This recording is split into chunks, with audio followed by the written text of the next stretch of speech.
Yofi, eh bien, Boker Tov, les Koulam, Chag, Sameach. Alors, oui, non, je ne me suis pas mis sur mon Hanouka cravate à l'appui pour vous. Je reviens d'une Brit Mila, mais en même temps, c'est tellement l'ambiance de Hanouka, la Brit Mila, que bon, ben, on est en plein dedans. Euh, David, c'est moi qui dois admettre toutes les personnes qui rentrent dans le cours? Non, je m'en occupe pas. Ah, d'accord. Ok. Alors, c'est parti. Boker Tov, Chag Sameach à tout le monde. Je vais vous dire tout de suite, je suis très heureux que les responsables de cette journée m'aient demandé de ne pas faire un cours de Torah. Et ben, tout simplement parce que j'ai vu la liste des gens qui parlaient aujourd'hui et je me suis dit, eh ben voilà, c'est bien ma veine de devoir passer entre le Rav Cherki et le Rav Aviner, et qu'est-ce que je vais bien pouvoir leur raconter. Donc, je suis très heureux qu'on m'ait dit, non, toi, tu sais quoi, fais-nous un cours d'histoire sur l'histoire de Hanouka. Eh bien, ça me fait très plaisir parce qu'en plus, eh bien, c'est une histoire qui est extrêmement méconnue. Alors, il y a des choses que je vais dire ce matin que vous connaissez, les grandes lignes, mais nous, on va essayer de ne pas rester dans les grandes lignes. On va essayer de faire une analyse purement historique de la fête de Hanouka. Qu'est-ce qui s'est passé et qu'est-ce qui se passe juste après de Hanouka. Ça ne sera donc pas à proprement parler un cours de Torah, mais ça sera véritablement un cours d'histoire. Alors, quand on parle de Hanouka, eh bien évidemment, il faut un tout petit peu, pour introduire Hanouka, eh bien revenir à l'époque de l'arrivée des Grecs dans la région en Eretz Israël. Alors, la période avant Hanouka, je vais aller assez rapidement, mais c'est quand même important de s'en rappeler un tout petit peu. Alors, nous sommes en moins 333, et moins 332, voilà, l'homme chanet, lorsque Alexandre le Grand va arriver en Eretz Israël. Vous connaissez déjà l'histoire que lorsqu'il arrive devant les portes de Jérusalem, grand stress complet pour toutes les personnes qui sont dans la ville, car jusqu'à maintenant, à chaque fois qu'une ville fortifiée s'est tenue devant Alexandre, eh bien, il n'y avait plus de ville après Alexandre. Donc tout le monde a peur de ce qui va se passer. Il est là avec toute son armée, près de 40-50 000 hommes qui attendent devant les portes de Jérusalem. Ils n'attendent que l'ordre d'Alexandre de fondre sur la ville. À ce moment-là, le responsable du peuple juif de l'époque s'appelle Shimon Hatzadik, c'est le Kohen Gadol, c'est également, on va dire, le dirigeant, pas politique, mais on va dire le dirigeant, le leader du peuple juif. N'oubliez pas qu'à ce moment-là, nous étions sous domination perse, donc il n'y avait pas de véritable dirigeant politique. Il n'y avait à ce moment-là plus véritablement de pacha, c'est-à-dire de gouverneur des Juifs sous domination grecque. Shimon Hatzadik est le représentant des Juifs. Il sort à la rencontre d'Alexandre en habit de Kohen Gadol. C'est interdit. On n'a pas le droit de sortir du Beth Amikdash avec ses habits de Kohen et encore moins de Kohen Gadol. Mais il le fait car il sent que c'est non seulement Pikuach Nefesh, mais qu'il semble que l'avenir du monde se joue maintenant. Et la sot lachem eferu toratecha. Shimon Hatzadik sort au devant d'Alexandre. Et là, la surprise générale, eh bien, vous le savez, vous connaissez l'histoire, Alexandre, non content de ne pas le tuer, va descendre de son cheval Boussifal et va se prosterner lui-même, roi du monde, devant Shimon Hatzadik. Ces généraux ne comprendront pas. Et donc, mais qu'est-ce qui se passe? Eh bien, à ce moment-là, il leur dit, eh bien, depuis qu'on est parti de Grèce, à chaque fois que nous sommes à la veille d'un combat, eh bien, je vois une silhouette m'apparaître en rêve qui me bénit et me dit que nous allons gagner grâce à ses prières. Et tout d'un coup, je me rends compte que c'est lui. Donc, il est évident, je me prosterne contre lui. Et donc, eh bien, tout ça pour lancer l'ambiance. L'ambiance qui montre que, bien finalement, au départ, avec les Grecs, ça se passe pas trop mal. Ça se passe pas trop mal au niveau, je parle pas au niveau spirituel, hein, je parle au niveau concret dans la vie de tous les jours, ça se passe pas trop mal. Le successeur d'Alexandre, il n'a pas de fils. Son empire va donc être divisé en plusieurs généraux. Ceux qui nous intéressent, ce sont les deux qui entourent Israël. Au sud, Ptolémée, qui formera la maison des Ptolémées, et au nord, Séleucos, Séleucide, qui formera la maison des Séleucides. Pendant les 100 premières années, plus ou moins, après Alexandre meurt en moins 323, eh bien, ça sera la maison des Ptolémées qui vont diriger Israël pendant à peu près 90 ans. C'est pendant cette période-là qu'on va avoir Ptolémée II qui va demander à faire traduire la Torah en grec. C'est à ce moment-là qu'on va avoir bien le point de départ de l'hellénisation de toute la région, y compris d'Eretz Israël. Après cela, eh bien, la maison des Séleucides, voulant agrandir leur territoire, vont conquérir Israël de la main des Ptolémées et c'est la domination séleucide qui commence. Alors, la domination séleucide, elle commence plus ou moins, on va pas être à ça près, elle commence plus ou moins aux années moins 210, quelque chose comme ça. Et donc, à ce moment-là, eh bien, dans un premier temps, là encore, j'ai envie de te dire que ça se passe plus ou moins pas trop mal. Pas trop mal, puisque, on continue l'ambiance hellénistique, c'est-à-dire de continuer à promouvoir la culture grecque sans forcément être en désaccord et en rébellion contre la culture autochtone. C'est-à-dire que les Grecs, dans un premier temps, ne disent pas qu'il faut abandonner les mitzvot, qu'il faut abandonner la culture juive. Ils proposent tout simplement une culture alternative. Ok ? Et c'est là que les choses vont un petit peu se corser lorsqu'en moins 187 arrive sur le trône Antiochus numéro 4, Antiochus Epiphanes. Alors les rois séleucides s'appelaient tous Séleucides ou Antiochus. Donc c'est pas compliqué, c'est Séleucide 1, 2, 3, Antiochus 1, 2, 3, 4. Bon, ça va être vite réglé. Antiochus 4 prend les règne le contrôle de la région et à ce moment-là, les choses vont un tout petit peu commencer à bouger. Et là, venez, on va rentrer dans directement ce qui va nous amener à l'histoire de Hanouka. Alors tout d'abord, il faut bien comprendre, pour remettre la situation en place, parce que l'histoire de Hanouka n'est pas venue comme ça pouf. Vous comprenez que ça fait déjà 150 ans que l'influence grecque est présente partout. Ceci étant, bien que présente partout, jusqu'à présent, il y avait quand même une liberté d'action qui était laissée aux Juifs. N'oubliez pas que, même sous les Perses, nous n'avions pas d'indépendance. Nous étions une province autonome, certes, mais complètement dépendante du bon vouloir des Perses, et ça ne va pas changer au niveau des Grecs. Donc, si vous voulez, on peut se poser la question, pourquoi est-ce que Ezra et Néhémia n'ont pas fait de révolte face à l'Empire perse? Peut-être qu'ils se sont dit qu'ils ne pouvaient pas y arriver, peut-être que tout simplement, la vie n'étant pas si difficile à vivre, lorsqu'il y a un gouvernement qui est patron mais qui nous tolère, eh bien on n'a pas eu envie de faire quoi que ce soit.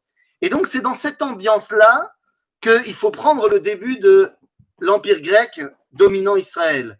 Il y a là aussi une liberté d'action qui est laissée, le Beth Amikdash fonctionne normalement, les Grecs n'interviennent pas jusqu'à Antiochus IV dans le bon déroulement de la vie au quotidien. Mais ça va changer. Ça va changer car pour la première fois, Antiochus IV va lui-même nommer le Kohen Gadol.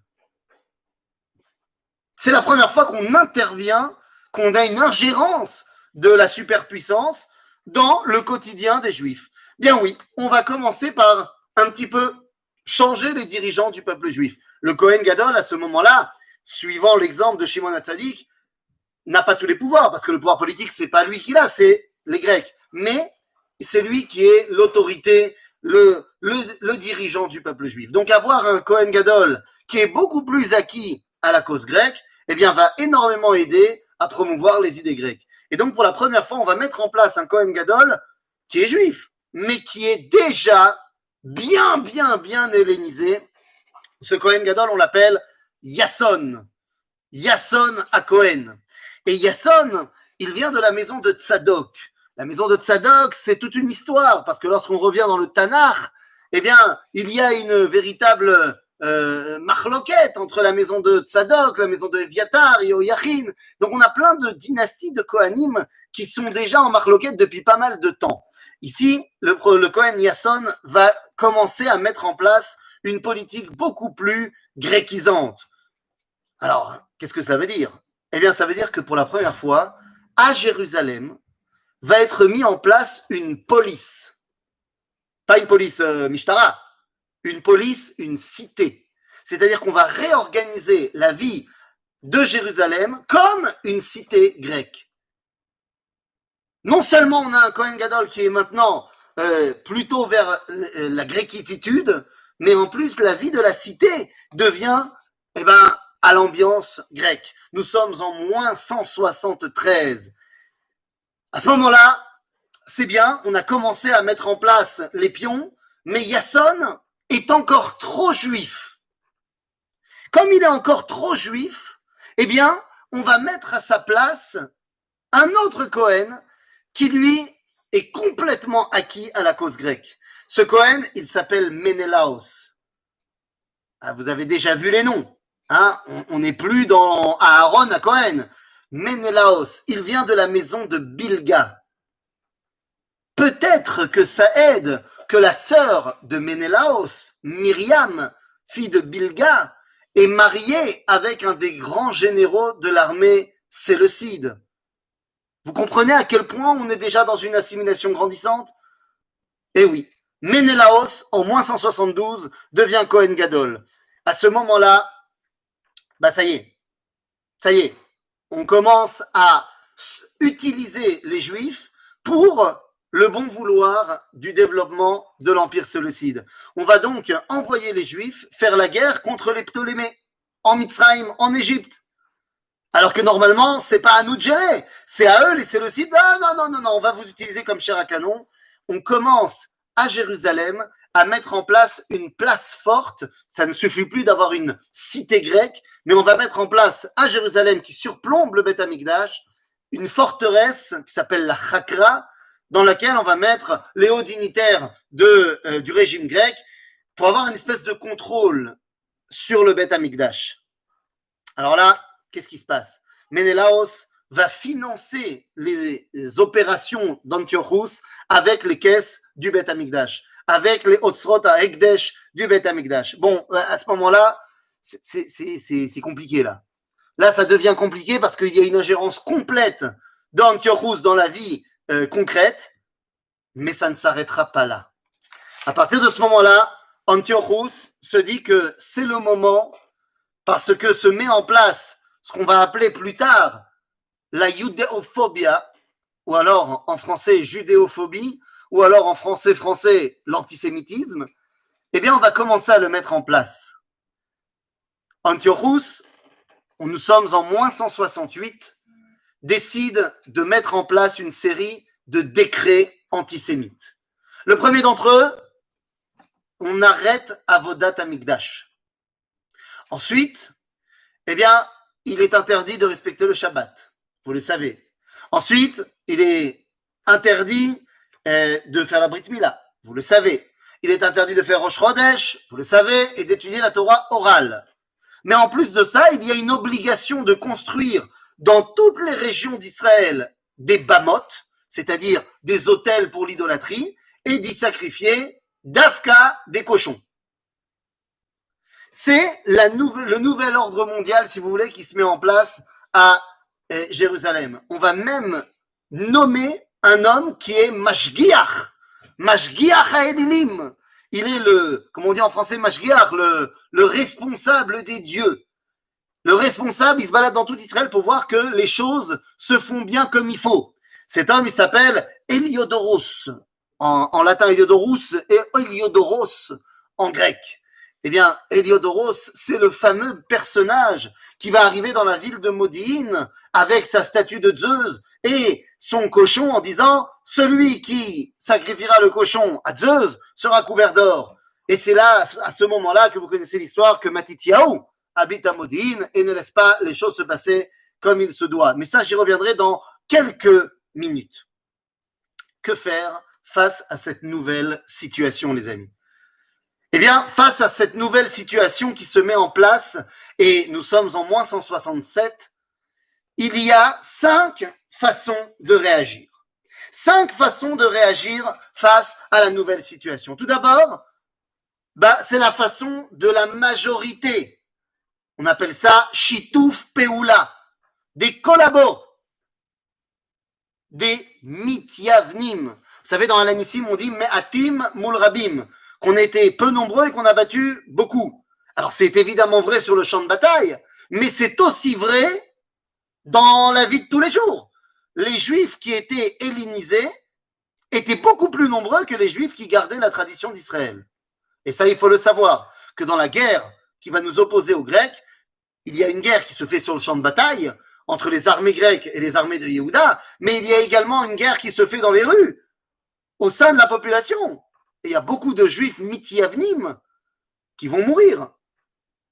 Les amis, c'est la première façon de réagir, Shatef Peoula, comme cette fameuse Myriam Bat Bilga qui se marie avec un général grec. Il y a une deuxième chita, c'est la chita de Myriam Bat Tanchum. Myriam Bat Tanchum, elle est plus connue sous un autre nom, Chana. Chana et ses 7 enfants, qu'on va retrouver dans le livre des Maccabim numéro 4, Sefer Arba. Myriam Bat Tanchum, Chana et Shivat Banea, c'est une autre façon de réagir en disant Kiddush Hashem. Je suis prêt à mourir pour ma foi et je ne suis pas prêt à aucun prix à devenir grec. C'est une autre façon de faire. C'est ceux qui vont donner naissance aux, ce qu'on appelle en hébreu les Edim, ce que les Grecs vont commencer à appeler martyros, c'est-à-dire les martyrs qui sont prêts à mourir pour leur identité. C'est l'histoire de Chana et Shivat Banea. C'est également à ce moment-là que les rabbanim vont commencer à parler de manière officielle, pas que ça n'existait pas avant, mais on n'en parlait pas trop. C'est à ce moment-là qu'on va commencer à parler de la notion de Ishaharut HaNefesh, de Chaya Netzach, de la vie éternelle, que la vie ne s'arrête pas après la mort, mais que la Neshama continue, et ainsi de suite. Encore une fois, c'est vrai déjà depuis toujours, mais on n'en parlait pas. Et maintenant, on commence à en parler dans le monde des rabbanim parce que, eh bien, de plus en plus de gens sont prêts à mourir pour leur émouna. La moindre des choses, c'est de leur dire officiellement que la mort n'est que une virgule dans leur histoire, n'est pas la fin du film. Donc ça, c'est la deuxième façon de réagir, Kiddush Hashem. Il y a une troisième façon de réagir, à savoir, on subit, mais on espère en des jours meilleurs. C'est l'écrasante majorité de ceux qui vont suivre les rabbins. À savoir, on n'aime pas ce qui se passe, on n'est pas du tout content, on n'a pas envie de devenir grec, on essaye de rester juif autant que possible, on subit, on se cache, et on attend que Be'ezrat Hashem, comme disent les Français, avec l'aide de Be'ezrat Hashem, eh bien, on arrive à des jours meilleurs. Il y a une quatrième façon de réagir, elle est quand même assez rare, c'est la fuite. On essaye de se pas cacher, pas comme on raconte aux enfants que les enfants ils étudient la Torah et ensuite ils mettaient leur sevivonyme. Non, moi je te parle des gens qui sont partis dans les montagnes, dans le désert, dans les grottes de Judée, qui ont essayé de se cacher complètement pour ne pas du tout avoir affaire aux Grecs. Mais ça reste très très minoritaire. Et il y a la cinquième façon de réagir, c'est la façon la plus connue, c'est le Mered, la révolte contre les Grecs, parce que ça y est, on n'en peut plus. Et c'est la chita de nos amis Maccabim. Alors les amis, concentrons-nous là-dessus, puisque c'est ça qui nous intéresse. Alors, je sais que vous êtes tous des tzadikim, talmidei chachamim. J'ai posé une question à mon fils. J'ai posé une question à mon fils au début de Hanouka, et je lui ai dit que je ne l'aiderais pas à trouver la réponse. Qu'il avait toute la semaine pour trouver la réponse. Après, peut-être que vous n'êtes pas baigné de culture de comics comme je l'ai été dans mon enfance. Je lui ai demandé quel était le lien entre Yehuda Maccabi et les Avengers. Eh oui, il faut savoir intéresser les enfants. Qu'est-ce que tu veux que je te dise? Donc, quel est le lien entre Yehuda Maccabi et les Avengers? Eh bien, la réponse est très simple, les amis. Yehuda Maccabi n'était pas inscrit à la Coupat Cholim Maccabi. Pourquoi je vous dis ça? Eh bien, parce que la Coupat Cholim Maccabi s'écrit avec un kaf, alors que Yehuda Maccabi s'écrit avec un kouf. Ça sera plus tard qu'on va appeler à Maccabi avec un kaf, Mika Mocha Ba'el Im Hashem. À la base, c'est un kouf, parce que Maccabi, ça vient du mot Makevet. Makevet, c'est l'hébreu ancien pour parler d'un patiche, pour parler d'un marteau. C'est parce qu'il martelait sur la tête de ses ennemis. Donc, ceux qui ont compris la référence du comics, eh bien, grand bien leur face. Quoi qu'il en soit, Yehuda va être le manig numéro 1 de la révolte contre les Grecs. Alors, je vous ai lancé dans l'histoire tout à l'heure, je reviens dessus. Donc, on a dit, on a ce chef, ce responsable, Héliodoros, qui arrive à Modine, et la statue de Zeus, le cochon, et il dit, celui qui va sacrifier un cochon à Zeus, eh bien, eh bien, sera couvert d'or. À ce moment-là, c'est la ville de Matityahu. Matityahu, on ne sait pas s'il prétend être Kohen Gadol ou s'il est simplement Kohen. Il fait partie de la famille des Kohanim de Hashmonai. Il a 5 enfants. Yehuda, Jonathan, Yochanan, Elazar, Shimon. 5 enfants. Et Matityahu dit non, c'est pas possible. Au moment où il voit un juif Mityaven s'avancer pour sacrifier le cochon à Zeus, il sort son épée, il dit Mil Hashem Elai, et la révolte commence. Si on accepte cette explication comme étant le début de la révolte, alors que dans le Midrash, vous le savez, c'est l'histoire d'un mariage qui va lancer la révolte. Mais je ne rentre pas dans cette explication maintenant. Le début de la révolte, donc, commence avec Yehuda aux commandes. Yehuda commence la révolte et Yehuda va devoir faire face à qui? À qui Yehuda va devoir faire face? Eh bien, les amis, il va devoir faire face tout d'abord à l'armée grecque. Qu'est-ce que ça veut dire, l'armée grecque? Alors, ça fait très longtemps que, voilà. Est-ce que vous voyez ce que je vous montre là maintenant? David? Oui, très bien, ça marche. Donc, ce que vous voyez, c'est la phalange grecque. La phalange grecque, c'est comme ça que sont envoyés les soldats grecs face à leurs ennemis. La phalange grecque, faut comprendre, je vous explique ça pendant 5 minutes parce que faut comprendre contre quoi Yehuda doit se battre. Vous pouvez voir ici qu'il y a, ce sont des carrés parfaits de 16 soldats sur 16 soldats, c'est-à-dire 256 soldats qui marchent ensemble. Ils sont tous... Pardon? Vous l'avez en petit? Ah, comment on fait alors? C'est mieux là? Non. Bon. Mais on va voir l'image. Hein? Ouais. Bon, celui-là, en tout petit, je ne sais pas vraiment quoi te dire. T'en faisais Mayesh, Malasot. Bon, l'homme chané, c'est pas très important. Ce sont des soldats qui sont extrêmement armés. Alors, c'est quoi? Stop share. Voilà, comme ça, c'est réglé. Si on voit pas, ça sert à rien.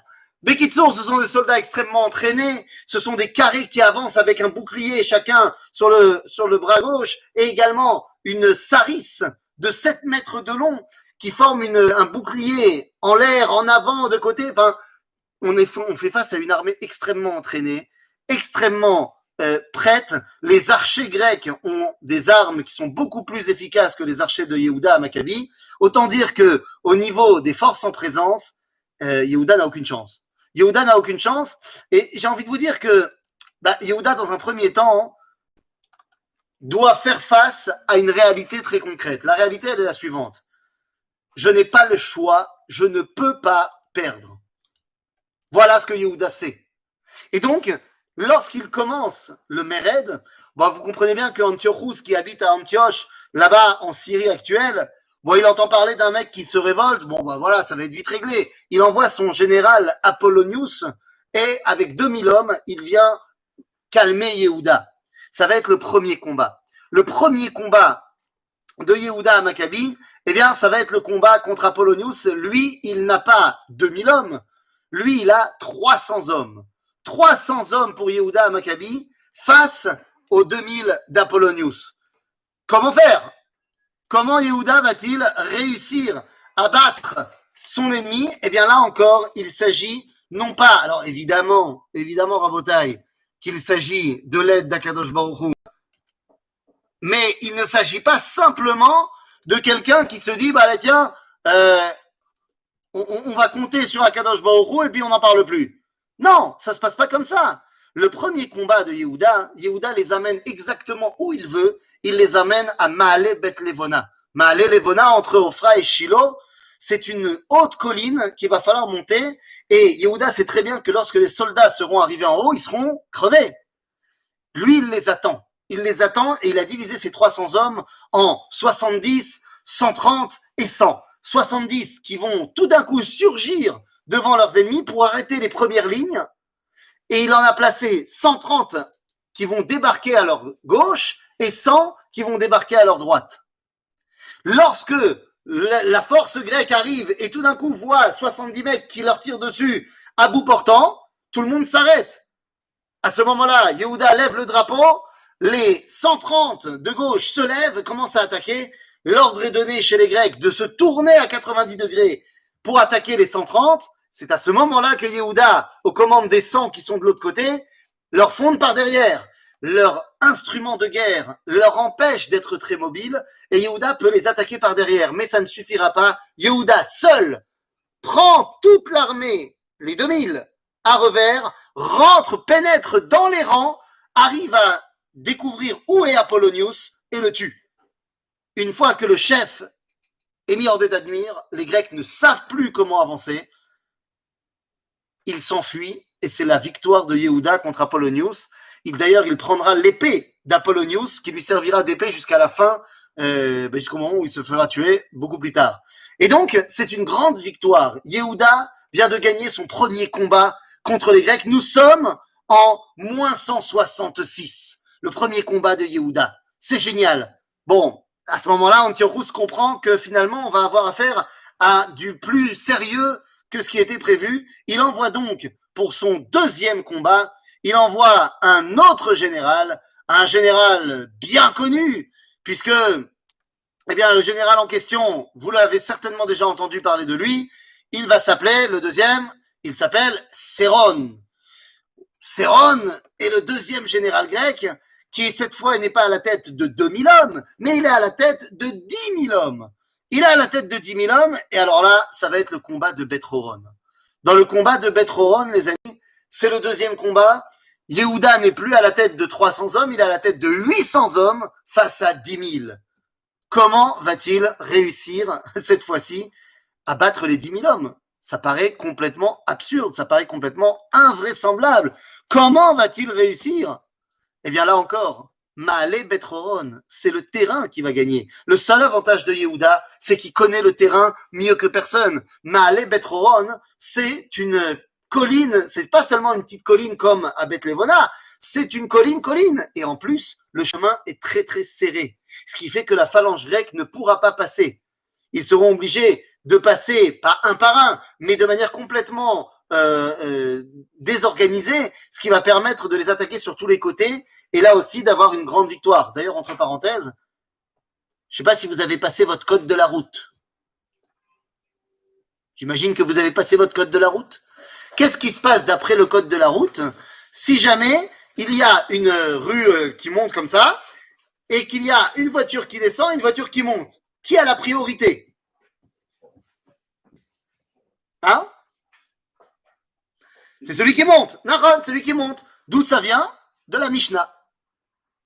Alors, je ne sais pas si le code de la route a appris la Mishnah, mais dans la Mishnah, on nous dit, si jamais il y a deux agalotes qui arrivent Bema'ale Beth-Horon et il n'y a pas de place pour les deux, alors on laissera passer celle qui monte d'abord et seulement après celle qui descend.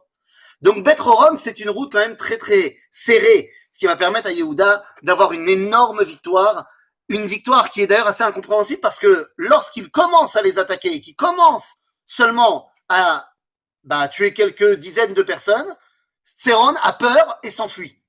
Et donc le deuxième combat de Beth-Horon va être gagné parce que très rapidement, les Grecs vont s'enfuir. Bon, à ce moment-là, ça suffit. Ça suffit. Les Hashmonaïm commencent à prendre la grosse tête. Résultat des courses, eh bien, Antiochus va dire, c'est plus, ça y est, on peut plus laisser comme ça. Pour le troisième combat, on va envoyer cette fois un général aguerri. On va envoyer Gorgias.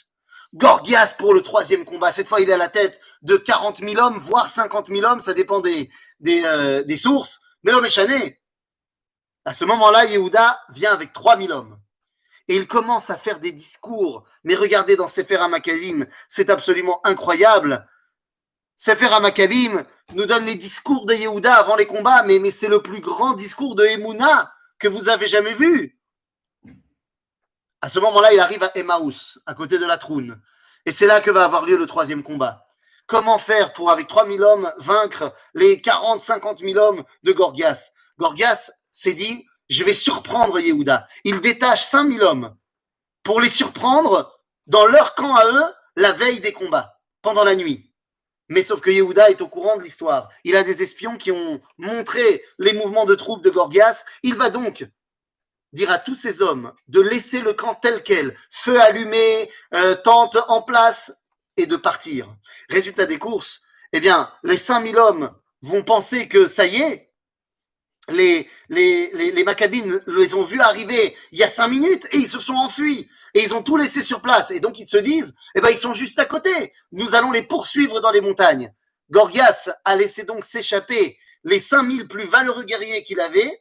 Et ils sont partis poursuivre une chimère. Pourquoi une chimère? Eh bien parce que pas du tout. Yehuda est tout simplement parti de l'autre côté pour surprendre le camp de Gorgias à l'aube lorsqu'ils ne sont absolument pas prêts au combat et il va remporter une victoire éclatante là-bas à Emmaüs.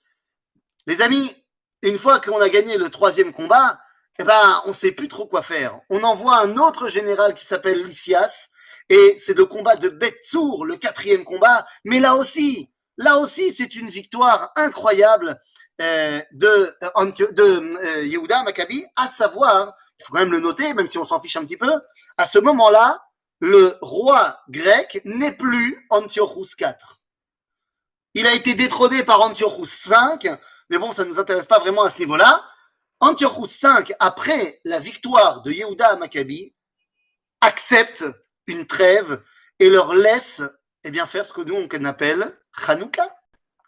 À savoir, ça y est, Hanouka Tamizbeach, les Grecs ont besoin d'une trêve, ils en peuvent plus, très bien, Yala, Shichur Amigdash, Hanouka, nous sommes en moins 164, tout le monde est content, oh Zegmor, Veshir Mizmor, Hanouka Tamizbeach, blablabla.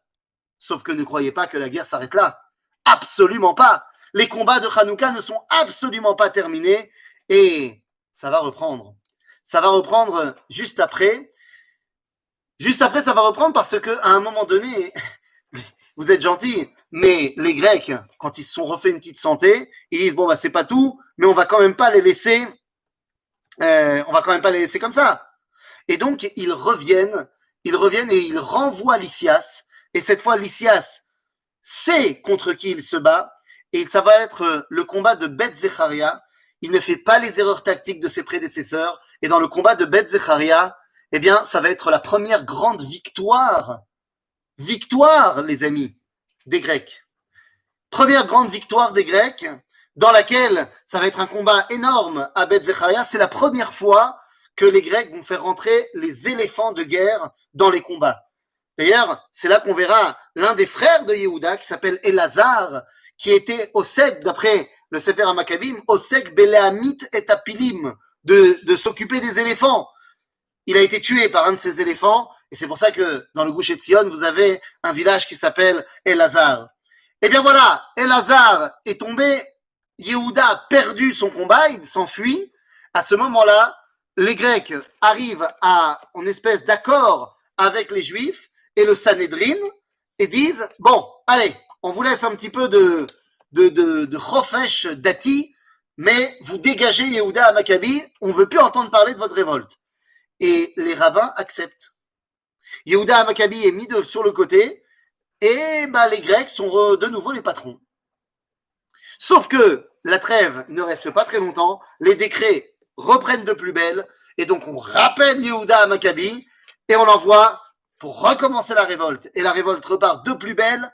Et à ce moment-là, nous arrivons au 6e combat de Yehuda. Le 6e combat, ça va être le premier combat de Nicanor. Le premier combat de Nicanor, il y en aura 2. Le combat de Nicanor, combat à Kfar Shlomo, et un combat qui s'appelle le combat à Hadasha.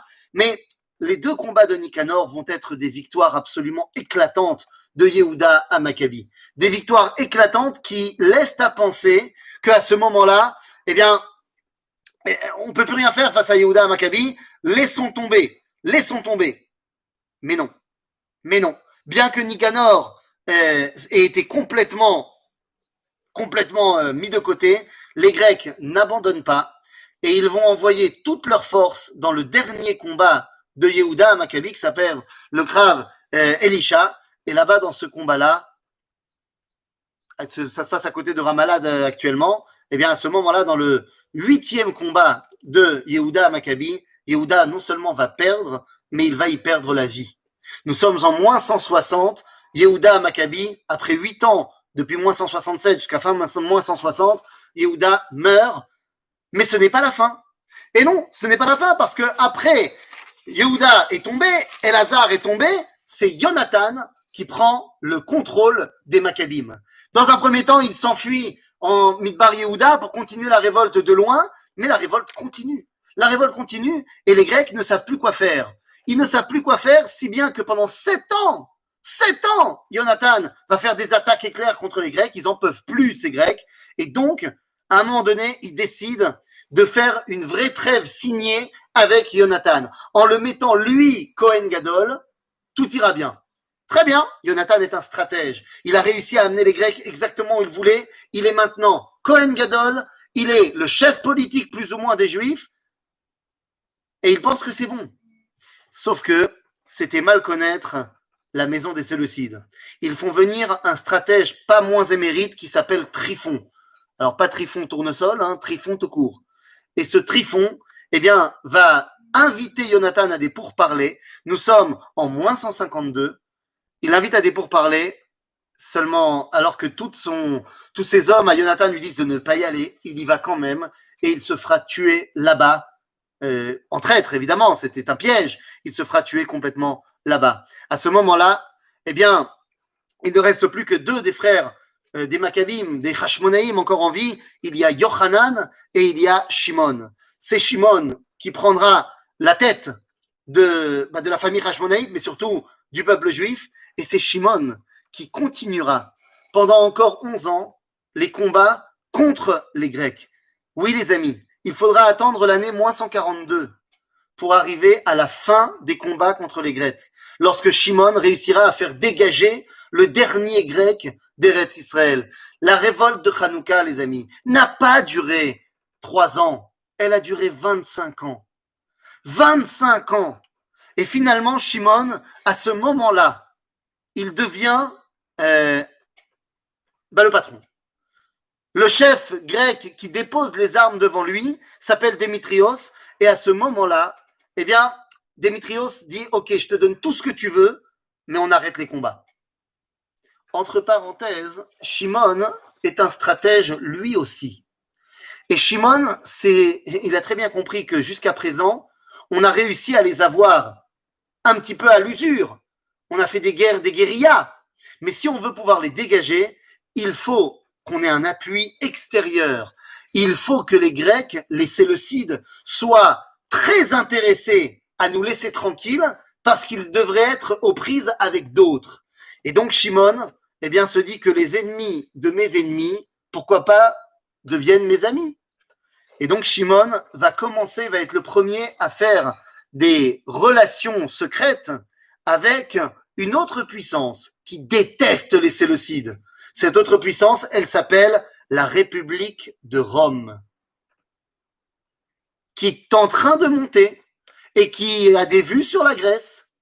Et bien donc, Shimon va faire équipe avec les premiers Romains. Ils vont pas faire venir des légionnaires, ils vont pas l'aider militairement, mais ils vont l'aider en attaquant Antioche par l'ouest. Et donc, eh bien, les Séleucides ont besoin de ramener leur armée. Et donc, ils sont tout à fait d'accord de donner à Shimon tout ce qu'il veut. Donc, qu'est-ce qui se passe à ce moment-là? En moins 142, Shimon, c'est le patron. C'est le patron, ça veut dire que non seulement il est le Kohen Gadol, en plus, il est Nessi Israël. Alors, il ne s'appelle pas encore Melech, il n'est pas encore roi, mais il est le président des Juifs, si vous voulez. Et les Grecs ne sont plus là, ça y est. On a gagné la guerre de Hanouka. Bon, c'est bien, c'est cool, mais le problème, c'est qu'à partir de ce moment-là, eh bien, les Romains disent et rappellent à Shimon que n'oublie pas que tu nous en dois une.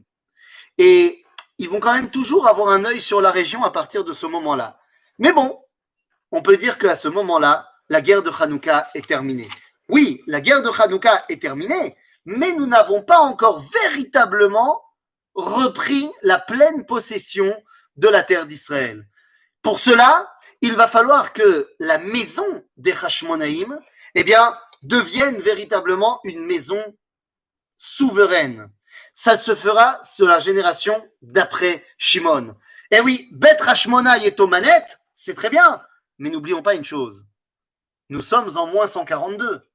Rappelez-vous qu'Alexandre le Grand est arrivé en moins 333. Ça fait près de 200 ans que la culture grecque est là. Bien qu'on ait fait la révolte contre les Grecs, bien qu'on les ait dégagés, vous croyez quand même pas que l'influence grecque n'est pas présente partout.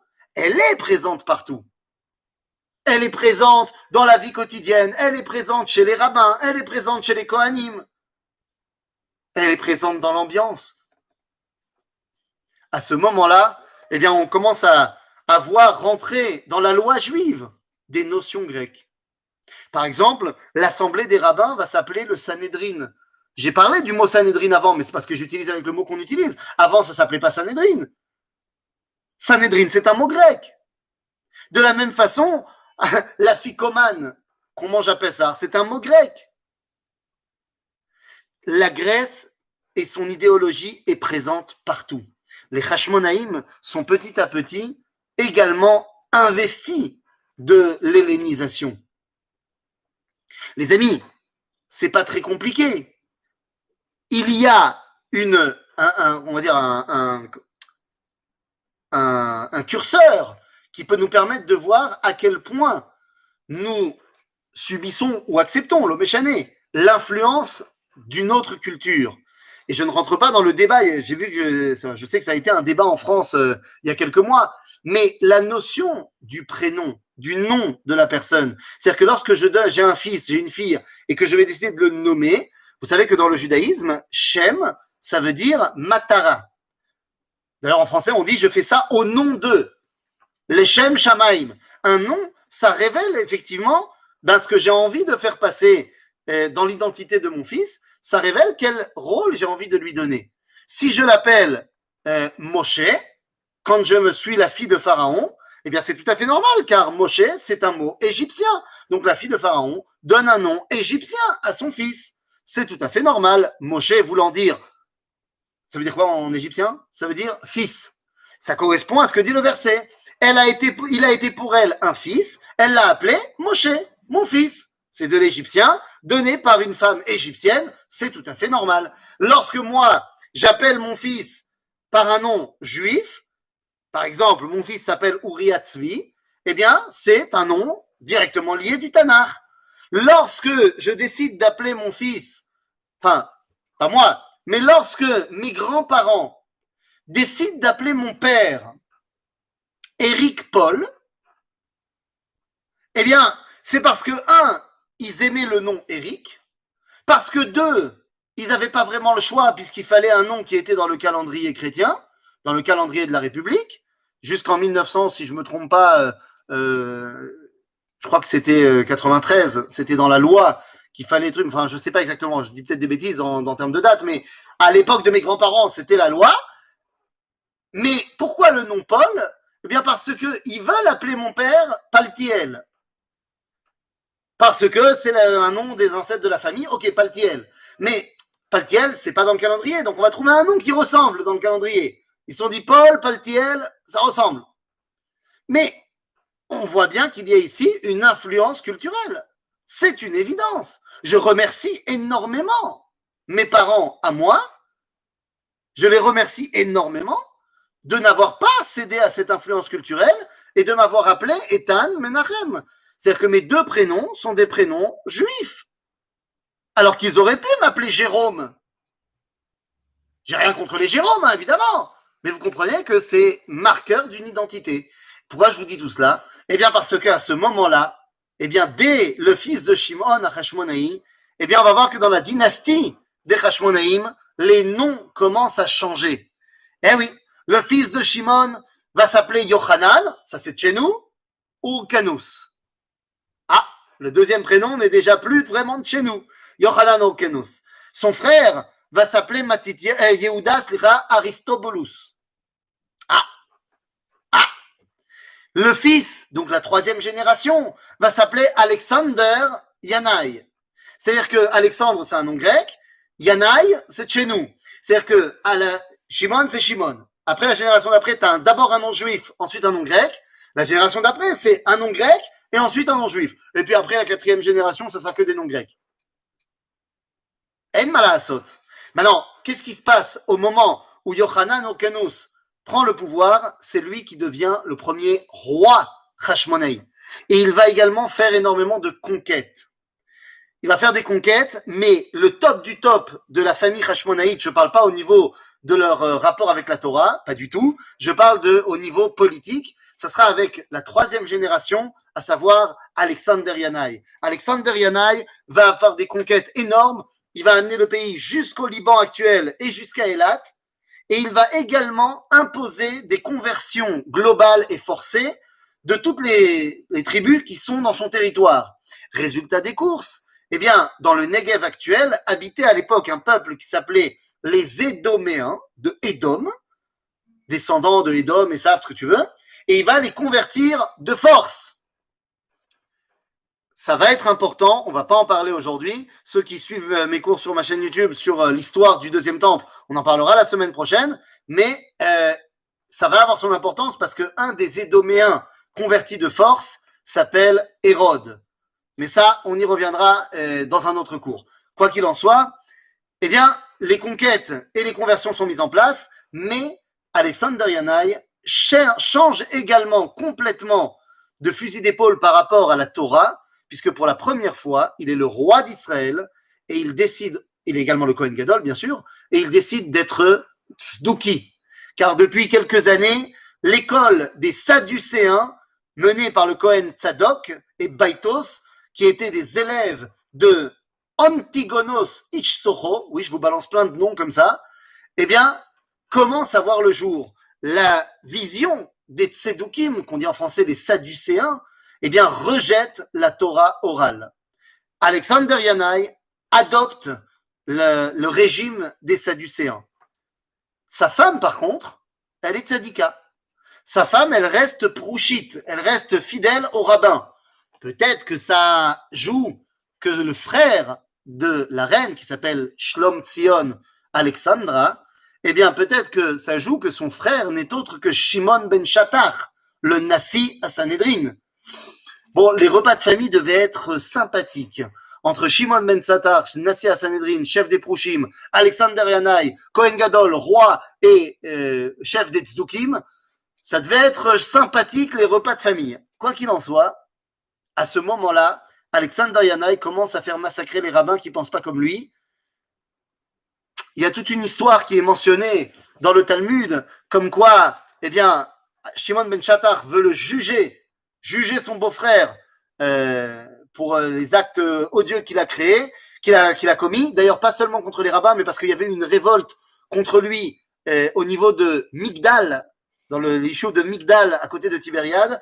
Et Alexander Yanaï a envoyé un de ses généraux et a tout simplement massacré hommes, femmes et enfants là-bas, sur la montagne du Harbel. Ce général en question, c'était ce fameux Hérode, dont on parlera plus tard. Mais lorsque Alexander Yanaï veut le juger, eh bien, lorsque Shimon ben Shattach, le Nassi à Sanhedrin, veut juger le roi dit, ok, je viens, il vient se faire juger, mais comme fera quelqu'un d'autre beaucoup plus tard, en France, le 18 Brumaire, eh bien, comme Napoléon à son époque, Alexander Yanaï rentre dans le Sanhedrin avec son armée, avec ses chevaux, et il dit, bon, bah, je suis prêt à être jugé. Allez, on y va. S'il y a un rabbin qui est prêt à me juger, j'accepte, arme à la main. Donc, évidemment, tous les rabbins, ils regardent ailleurs. Et Shimon ben Shattach dit, quoi, vous avez peur de lui? Si on ne le juge pas maintenant, il fera de vous tous des tas d'ossements. Et la Gemara, elle dit qu'il les a regardés, Shimon ben Shattach, et tous les Chachamim sont devenus des tas d'ossements. Bon, pas que il avait des pouvoirs de Superman. C'est juste que nous dit Flavius Joseph que Shimon ben Shattach leur a dit, si vous ne le jugez pas maintenant, il deviendra incontrôlable et on ne pourra pas le juger. Il fera de nous des tas d'ossements. Ça se fera effectivement une génération plus tard lorsque Hérode prendra le pouvoir et va tuer pratiquement tous les Chachamim. Bekitsour, voilà la situation à l'époque d'Alexander Yanaï. Mais, d'un autre côté, le judaïsme, bien que altéré, eh bien, a triomphé. A triomphé complètement. Et j'ai envie de vous dire plus que cela. Le fait que le judaïsme ait triomphé, le fait que la Élilout, l'idolâtrie, n'a pas continué, parce que les Sadducéens ne sont pas idolâtres. Ils ont un problème avec la Torah orale, mais ils sont quand même monothéistes. Eh bien, le fait que le monothéisme ait vaincu l'armée grecque permet eh bien, au monothéisme de triompher dans le monde. Le fait qu'aujourd'hui, la majorité du monde est monothéiste, comme ci ou comme ça. On ne va pas rentrer dans le débat sur le christianisme, qui est une idolâtrie quand même, mais qui est quand même beaucoup plus proche du monothéisme que ce qu'il y avait avant. Eh bien, c'est grâce à la victoire des Hashmonaïm. Nous sommes à ce moment-là de l'histoire en l'an moins 67. En l'an moins 67, eh bien, la reine régente, puisque Alexandriana est mort, c'est la reine régente Shlom Tzion Alexandra qui a pris le contrôle du pays. On a dit que c'était une tzadika. En moins 67, elle meurt. Elle meurt et à ce moment-là, eh bien, le royaume rentre entre les mains de ses deux enfants. Elle en a deux, un qui s'appelle Aristobulus II et l'autre s'appelle Hyrcanus II. L'un a été nommé roi d'Israël, il s'appelle Aristobulus, l'autre est Kohen Gadol, c'est Hyrcanus. Tout est censé marcher comme il faut, mais le problème, c'est que les deux ont des appétits énormes. Aristobulus, qui est roi, veut être également Kohen Gadol. Hyrcanus, qui est Kohen Gadol, veut être également le roi. Et donc, eh ben, ils décident de se faire la guéguerre, tous les deux, entre frères. Bon, comme ils n'ont pas tous les, ni l'un ni l'autre, une armée très importante, eh bien, les deux ont une idée de génie. Tu parles. Ils envoient une lettre à l'homme qui est l'homme puissant du moment. Nous sommes en moins 63.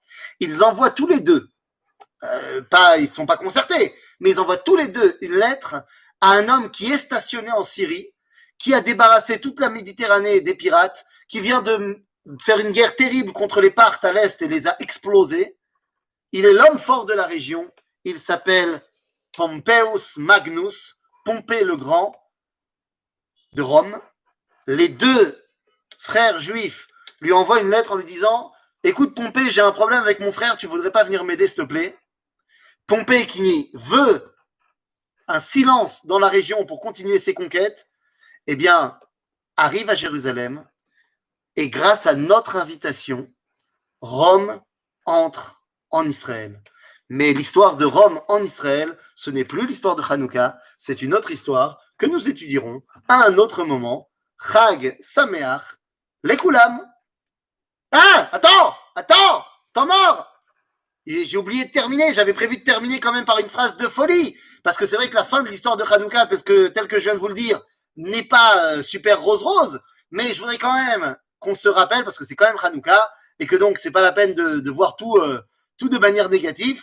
Donc je voudrais simplement terminer en vous citant une phrase de Shimon HaChashmonaï, lorsqu'il termine, on a dit, la guerre de Hanouka en moins 142, et que les Grecs lui disent « Mais ça se fait pas ce que tu as fait », eh bien Shimon répond cette phrase, et je termine là-dessus, il dit « Lo eretz nochria lakachnu, velo